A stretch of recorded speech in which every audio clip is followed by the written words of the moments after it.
We are back on the Chip Shot Football Podcast now to get into some more matchups this upcoming week. The biggest main event card, I guess you could say, in boxing terms, right? The Bills taking on the Baltimore Ravens Sunday Night Football this upcoming week. Week 4 has these two teams matching up. Very, very interested in this matchup because of the fact, like I said, we have two potential MVP candidates, two of the AFC's most likely contenders for the conference, and two of the most dangerous quarterbacks in the running game in Josh Allen and Lamar Jackson as well face off on Sunday Night Football. The Bills come into this matchup still undefeated at 3-0, and the Ravens finally got their first win last week against the Dallas Cowboys. Baltimore, at least this morning, were listed as the favorites, 2.5-point favorites at home, which I honestly wouldn't have thought they'd be favored. I thought the Bills have done enough to kind of be the favorites in all their matchups going forward, quite honestly, with how handedly they've won all these games. But there is reason for it, right? We're going to get to the Bills in just a second, but for the Ravens, a few knocks to some of their more prominent players. Roquan Smith is dealing with an ankle. He's questionable. 3 of their offensive linemen are also questionable. Their center, Tyler Linderbaum, Andrew Voorhees, and Patrick McCarry are all listed as questionable. I don't think it's too severe, but something to keep an eye on. If one or a couple of them can't make it to the game, they've been questionable this week. Then also, looking more at this Bengals team, right? 3 close games so far throughout the year. You look at the reverse touchdown call in the game against the Kansas City Chiefs. They could have arguably won that game. Then you look at the 3-point loss to the Las Vegas Raiders. 3-point loss, right, gives you a little bit more optimism, but they did blow a lead, so it's give and take there a little bit. Then a 3-point win last week against Dallas. Another game where maybe if they were playing a better offense, a better team just in general, maybe they end up losing that game. You don't know. So 3 very close games that really could have just gone any which way, which I guess gives you optimism in one hand because you know that the Ravens are just right there, a few plays away from, winning all of their games. But on the other hand, you look at the 3-point loss to the Raiders, and that's another blown lead. And also most recently to the Cowboys, giving up that massive lead that they had isn't a great sign, obviously, for them. So they could swing either way, and I think that's a bit of a worry for the Ravens going forward. But still, they looked great last week, all that being said, in the first 3 quarters. But then, of course, they gave up that lead there going towards the end. A positive sign from that game is that they finally got Derrick Henry going for the entire game, not just a couple or mainly the first half, and then kind of die off in the second half. You look at Derrick Henry, he had 25 carries, the most he's had in any of the games so far, 151 yards and 2 touchdowns, and they were just dominating with him the entirety, most of the game, I should say, over the Cowboys. But that lead kind of shrunk in the fourth quarter, and luckily for them, they were able to kind of close it out there through the running game, but still, too close for comfort for me. They should have definitely handled that game a lot better. So it is just, I don't know, it's something like the Ravens can't really shake off for some reason, right? Just there's always that worry that they're going to give up a lead. They've done it to the Raiders. They've done it in the past. So that's one thing that if they can correct and, really finish teams off, it's going to be a lot better of a sign going forward for the Ravens. But, that is something that I still worry about. But speaking about a team that really doesn't mess around, right? You look at the Bills, and they're the complete opposite, right? Because it's 3 games in a row now where they've had 31-plus points. They've only allowed 10 points in each of the last 2 games that they've played against the Dolphins and the Jacksonville Jaguars. They had that comeback win against the Arizona Cardinals, which shows you 2 sides of the spectrum, right? They're able to come back in games. You can't rule them out. But also, once they get ahead of you, they really make it a point to really bury you and keep you down, like we saw against the Jaguars and the Dolphins, right? Against the Dolphins, they score, I think, on their first or second drive, and they don't give it back up. The defense plays great. I think they might be one of the best teams, best defenses that play with a lead. We talk about the Cowboys and how they want to play with leads, but I think the Bills, once that defense knows that Josh Allen is hitting on all cylinders, they got a 7-10 point lead, they really elevate themselves to another level. And I think they're the best in the league right now at doing that.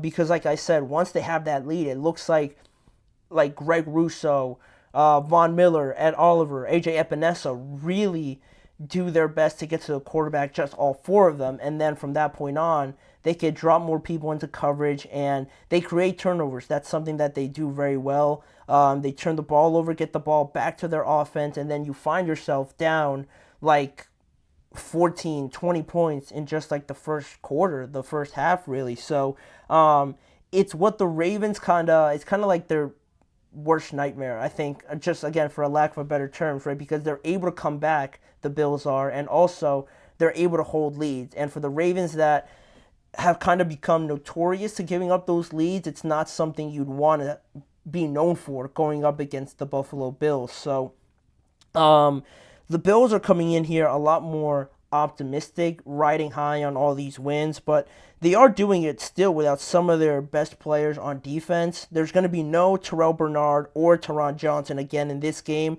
They've already been ruled out by head coach Sean McDermott, so two of their best defensive players not playing in this game is mind-boggling how, like I said, this defense just, regardless of who's in there apparently, just turn into a completely different animal when they know they have the lead, and they could just be a little bit more reckless, taking a little bit more chance, and it usually pans out for them based on the results and their records. So with all that being said, though, I kind of gave a worry for the Ravens before. Now my only worry about the Bills would be that, the Cardinals kind of gave them trouble, but they were able to come back at home.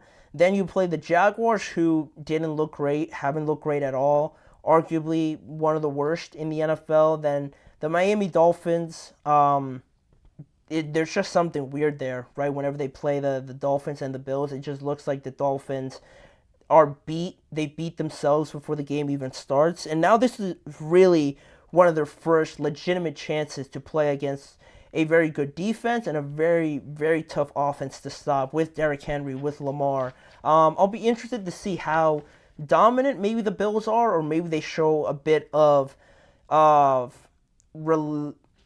the word I'm looking for? Just a bit of, I guess, vulnerability on their defense when like the Arizona Cardinals, right? They were able to put up some points on them. Are the Ravens going to put up some points on them? And then, how do they react to being down in some games? They've only been down one time.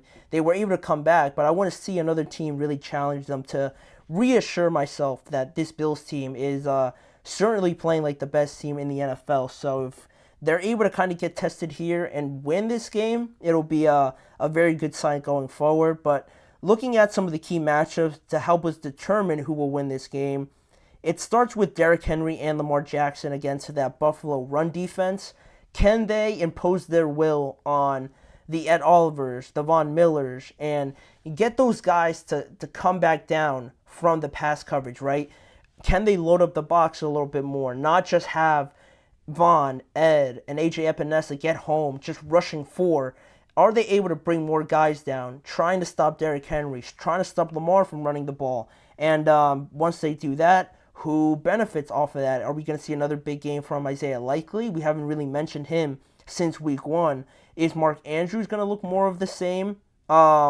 He also hasn't really produced to the level that he's capable of. So how do the Ravens kind of maneuver and manipulate that defense if Henry and Lamar kind of get it going a little bit earlier?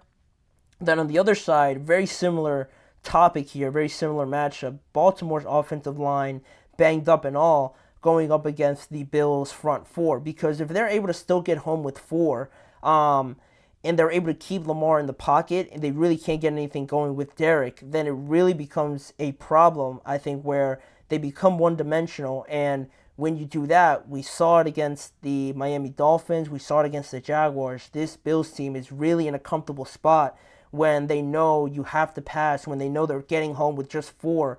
And it almost puts you in such a claustrophobic spot where you try to pass, you can't, and now they're still coming after you, forcing you to make some bad decisions, and that's where the game gets away from you. So that'll be another interesting matchup. And then also the Bills receivers going up against the Baltimore secondary, who has allowed some more big performances from receivers than I've been accustomed to. You know, you look at week 1, Rashee Rice got 103 yards on them.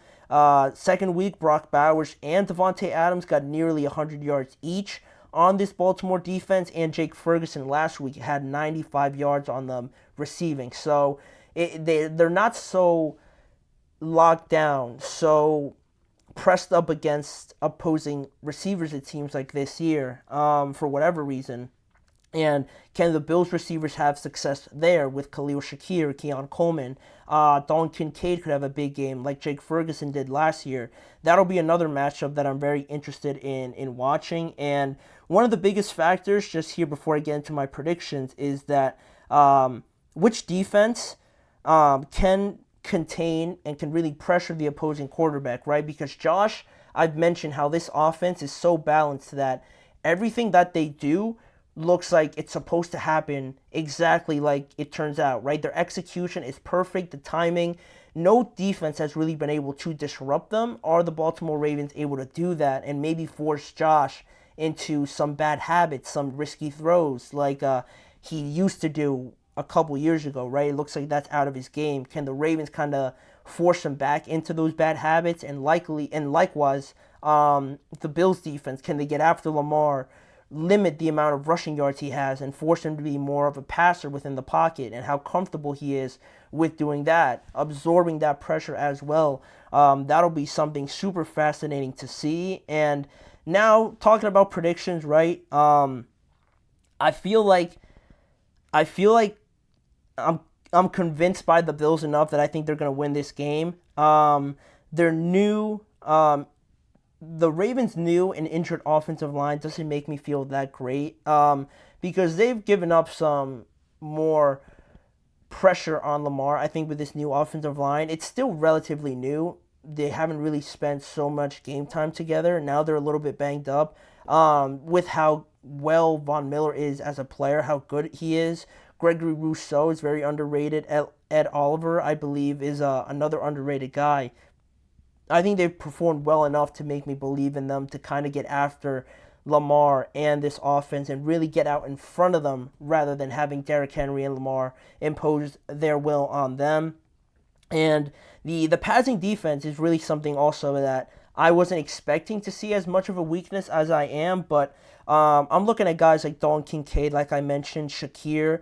I think those are two of his favorite targets for Josh Allen. I feel like they could have a big day, and Buffalo have shown that they're able to finish teams off and come back if they need to. So I think the Ravens would have to play a perfect game, and I'm just not sure I've seen enough from them to believe they're able to do that against this Bills team who just runs over anybody that's in their way. So I'm going to stick with the Bills. I think they're going to win on Sunday Night Football.